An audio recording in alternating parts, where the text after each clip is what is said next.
I'm Gerald McPhail, your pastorpreneur, and you're tuned in to Entrepreneurs of Faith Spotlight. Today, I have a big baller in the house. I'm talking about Dr. D. Thank you for being here. Thank you for asking me. Well, I tell you what, why don't you introduce yourself? Tell us a little bit about your background. Okay, my name is Daisy M. Jones. But as I get into the industry, and they always making a joke about Daisy, give me your answer, dude. Driving Miss Daisy. So professionally, as I acquired my certifications in that, I wanted to be a little more professional. So I coined myself as It's Me, Dr. D, and D Daisy. So that way, in the industry, I don't have to be dealing with that, But anyway, I've actually been in the industry, and I love the way you say the business tree, because really that's what it is. Our life is, as my mom would always say, mind your own business. And you are the business. But also, we are given ways to escape. We've been given a destiny and a purpose. We've been given a calling, an appointment to do our part to make this world a better place and all of that. So that means business as far as the industry, to the world, to the people, because that's what we're called to do. Well, let me ask you this, Dr. D. Where are you from? I want to go a little bit. Oh yeah, where I'm coming from. Where'd you grow up? Right, that's where I'm coming from. Okay, excellent. Excellent. It's very apropos for me to be sitting here with you, because you have the same desire that I have as far as making sure that people understand where they come from for real. And I came from,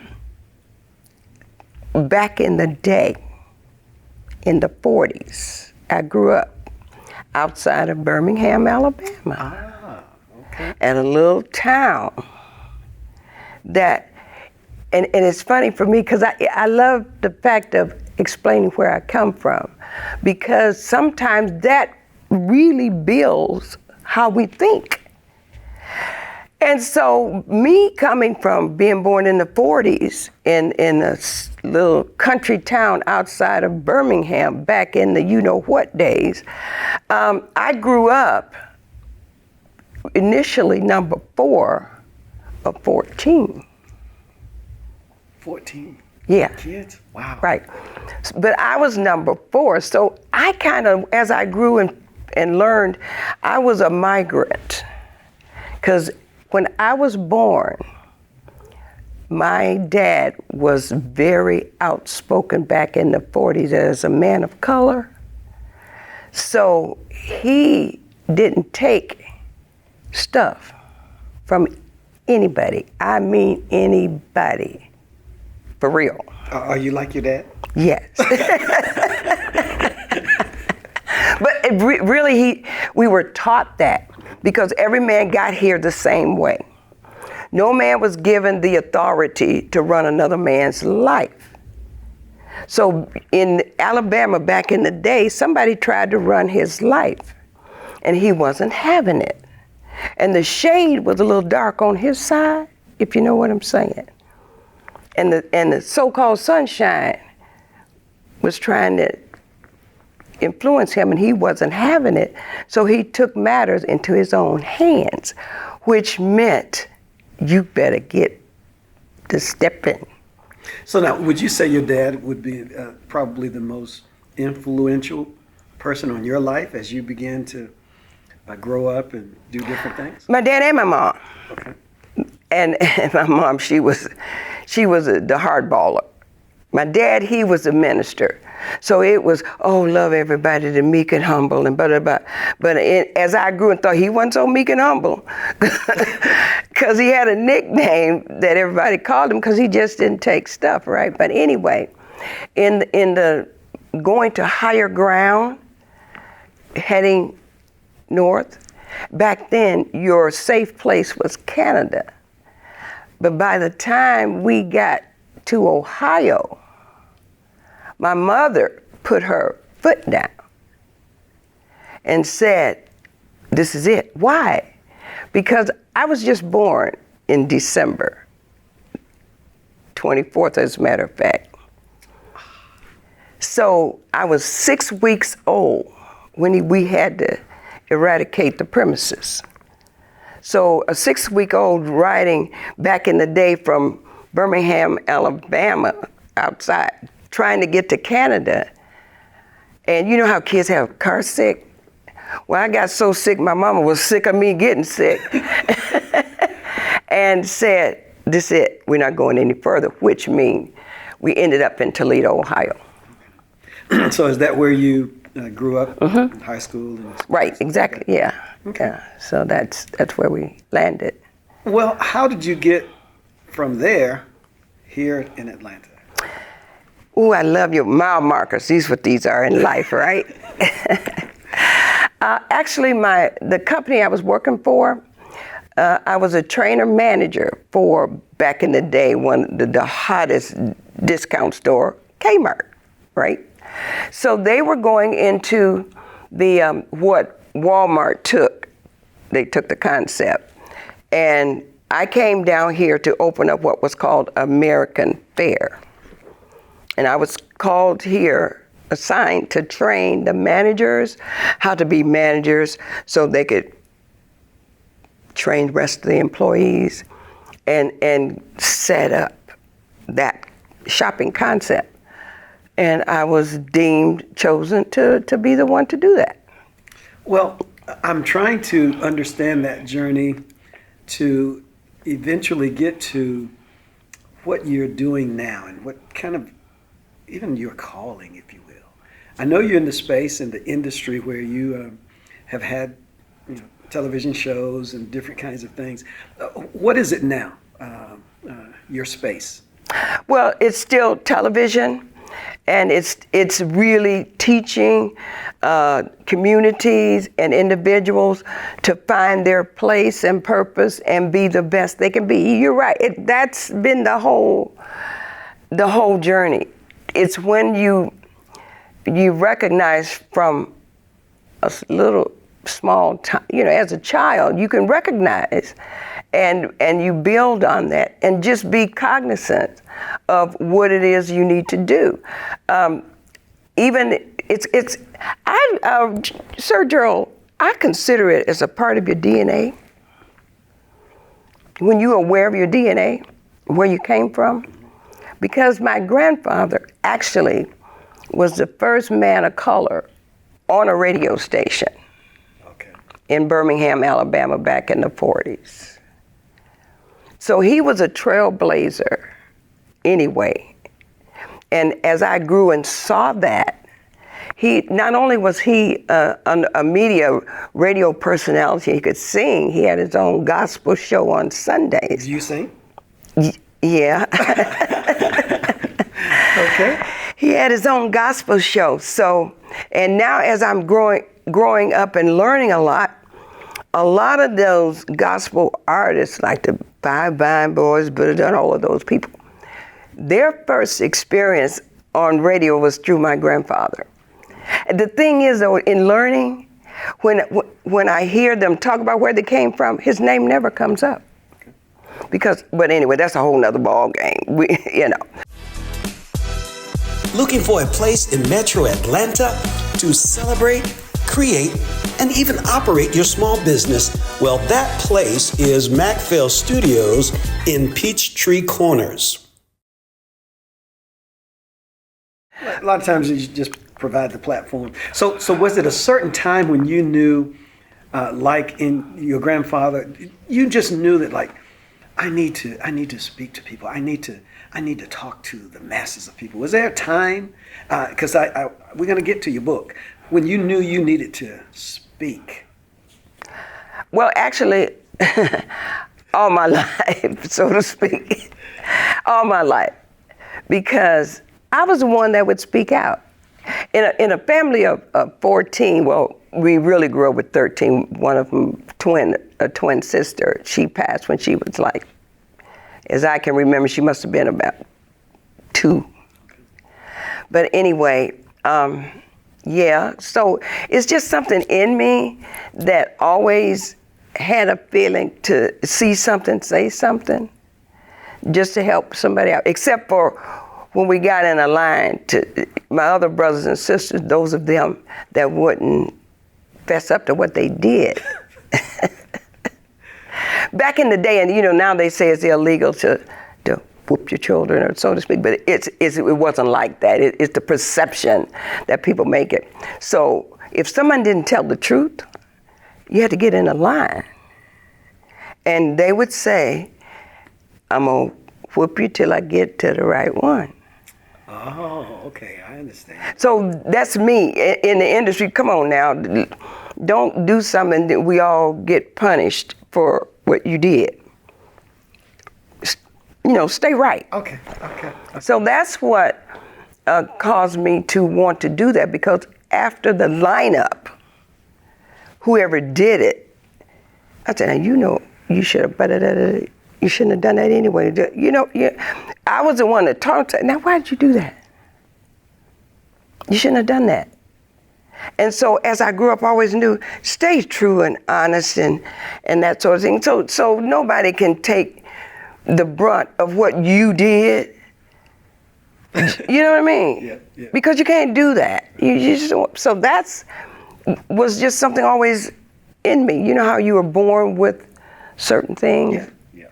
Now, understanding with your journey and the DNA in your family and a lot of those kind of things, like right now, at this part of the journey, tell us a little bit about your book and just like what are you doing? Do you provide some services?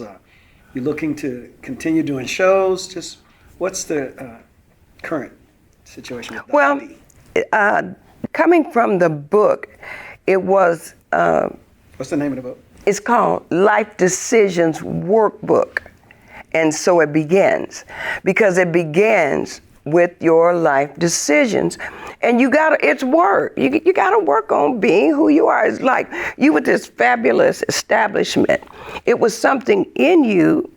You made the decision to build it, and you already knew it was work, but you accepted the work to get it done because people need this. So your life decisions, you live with the consequences of what you decided. And we all have to do it. Now, once someone reads your book, do you have like a course, or do you like coach from that book, or how is there follow-up? Yeah, it is. It's consulting. Consulting, okay. I learned that there's a difference between coaching and consulting. Coaching means I consult. What do you think? What do you want to do? So we consult, and that's New Wave Consulting Group. And I call it New Wave Consulting Group because I don't do it by myself. There's a group. When you go to AA and you have group therapy. Matter of fact, there's a group called group therapy. Why? Because they put all the instruments together. But anyway, so you come to me. But the one thing, Sir Gerald, that I'm learning in the business of the New Wave Consulting, yes, I want to help people. Yes, I love expressing myself so you can hear what I'm saying, and if there's anything that resonates in your spirit, you can do that. But there's a cost to living and learning.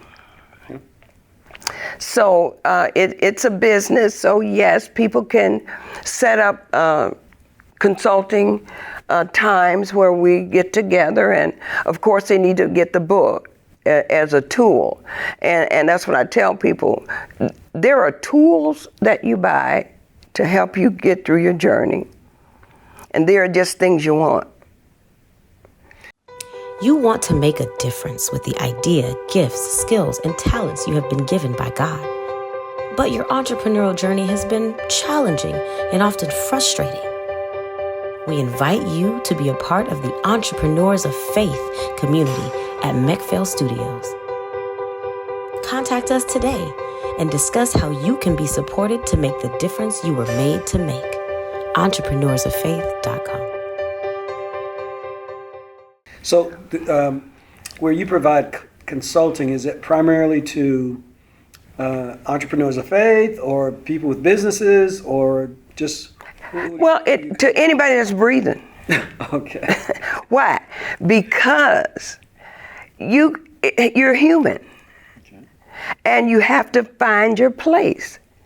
And I'm learning that a lot of us don't even understand the value of when you say Christian or faith. Faith is life.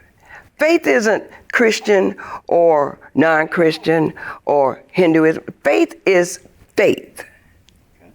No matter what your religious connection is, you still have to have faith. So it's not predicated to a religion. It's more directed to a person that has a desire to be a better person. Okay, excellent. So now I understand from the book and then the consulting, but I also understand that you've had a TV show, podcast kind of things before. Now, is that something you have on the horizon that's coming? Is it a podcast or a TV show? And what is it about? What would it be? Okay, what you do creates other things. What you do bursts into other avenues of who you are. Because when I say certain things, and people may say that it is churchy, because there's things that are written in the book of life. I wrote a book, but there's a book of people write books, right? Well, there's a major book of life, and all books have titles, right? Well, this book of life, somewhere somebody decided to call it the Bible. Okay, and that doesn't mean that it's churchy because you have a book of life. You have a math book too, but it doesn't mean you know what I'm saying? It's a math book. So you gotta have people write books and want you to lay your life down on them for them. You know what I mean? So the true book of life, and then they want to argue about, well, it's not, the Bible isn't real or it's made up by a man. And I'm like, you wrote a book, you read a book, you read the college book, you didn't get all upset about that, and whatever you learned and got your degree, I have a master degree in such and such a thing. Okay, well, the book called the Bible is a master of life. So your show talks about the Bible or biblical principles? I was going to say, it talks about, it says, okay, now, I'm getting kind of excited, as you can tell. Now, it's a quote. You know how they quote Sir Isaac Newton, they quote this person. Well, I'm quoting the Bible. Okay, excellent. I understand. You understand? So the Bible says that there's an individual that can be smart enough to do 5 different things from within them. Then it said there's everybody got at least one, right? So my thing is, how many you got? 1, 2, 3, how many ever you have that's designed for you, I'll help you handle it. We'll consult so you can handle it and be the best you that you can be. Then there are people that got 4 or 5, and it's all discombobulated, and they snatching and grabbing, they don't know which one. Come to New Wave Consulting Group, and we'll help you define, because you got to go 1, 2, 3, 4, 5. You see what I'm saying? So then you're going to learn your, as my mama would say, your alphabet, A, B, C, D. So that's an order. So within you, if you have 5, there's an order. And New Wave Consulting will help you get the order by which it's feasible for you to do it. Okay. Yeah. So the podcast or the television show is going to be kind of like an offshoot from what you do through your consulting business and your life Well, experience? I like that offshoot. You know why? Because there's a seed. Then the seed create roots. And then the roots grow into a fruit tree or tree of some purpose, right? So in what I did with my brother and all of that back when I was, a teenager, then it grew into, as I got to be an adult and got the job as a trainer for the Kmart Corporation. And when I got here, that's when my journey led me to the next phase, which is television, because of my involvement with the Stellar Awards, the Essence, and all of these other award shows and concerts. I was, yeah, this feels good. So I started with Express Yourself television show at Comcast. Okay. Right? Everything you do. Was that an interview show or how? Yes, it was. It was, because I like getting people's opinions and, talking to people. So I was actually a guest on a show at Comcast, and the general manager of the TV show said, "You need your own show." So I went to production school there and learned, and so we had Express Yourself. Well, in Express Yourself, which is Express Yourself, that's what it was called. And through that came the QOS group, which is my nonprofit. That's the Queen of Sheba group.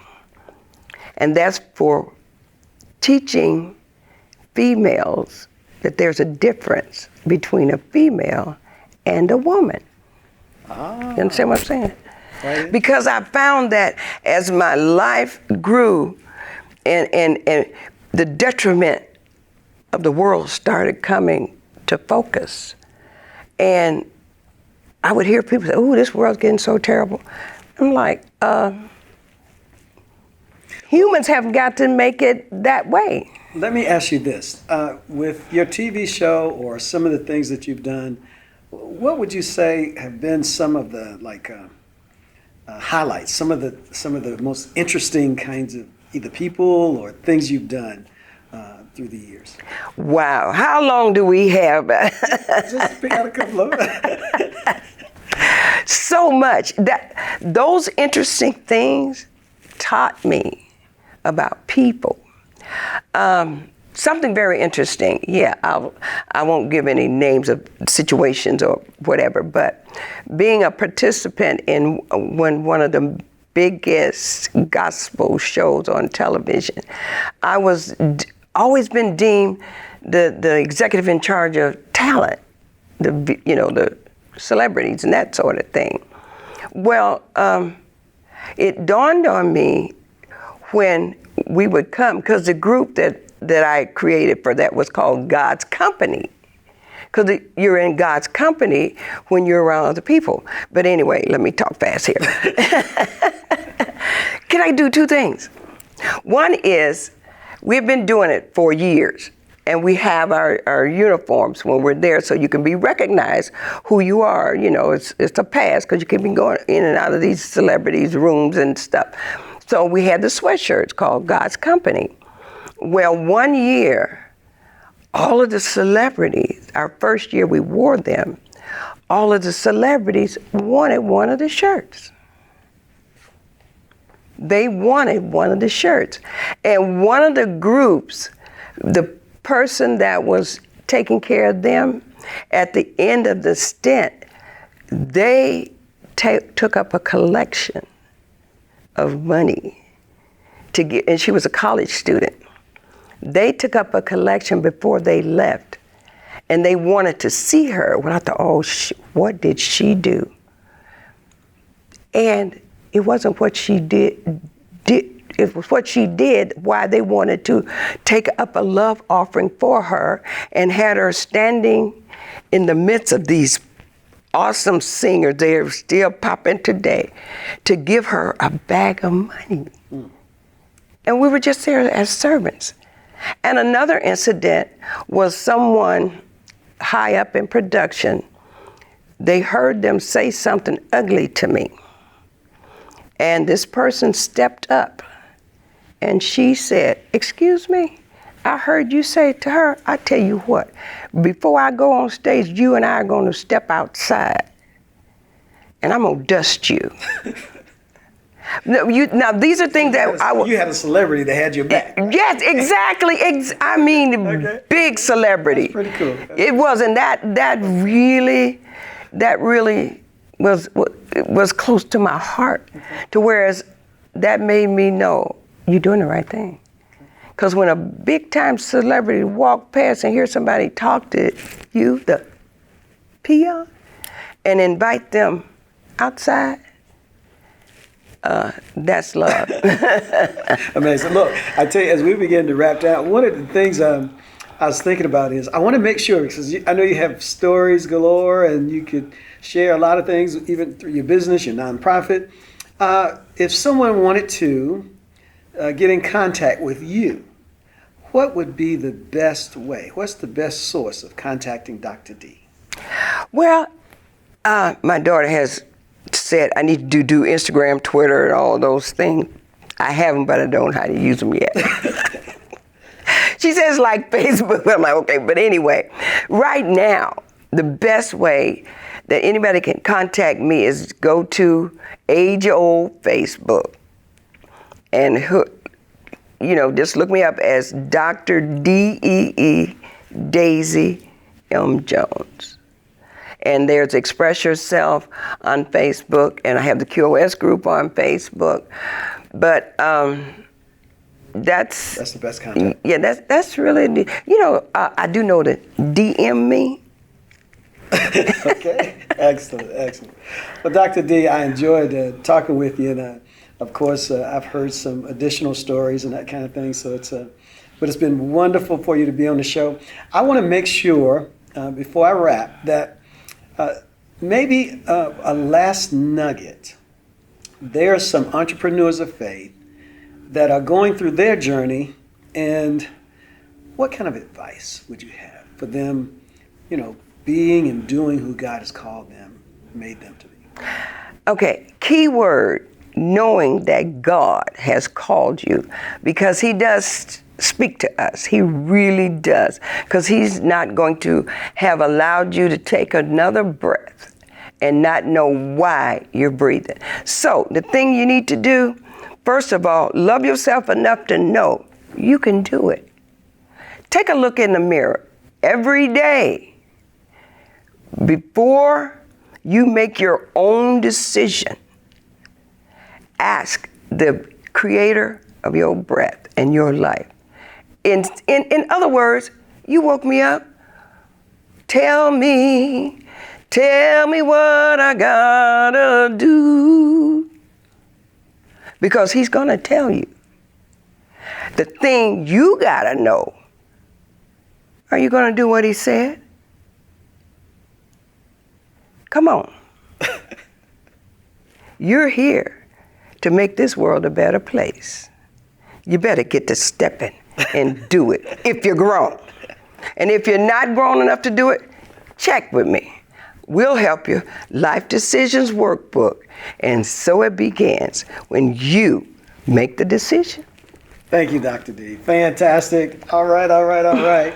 Look, I'm Gerald McPhail, your pastorpreneur, and another wonderful episode of Entrepreneurs of Faith Spotlight. Now, for me, I want you to remember that when you're made by the Master, it makes you a masterpiece. So be the masterpiece you were made to be today and every day. Till next time, peace. Thank you. Yes.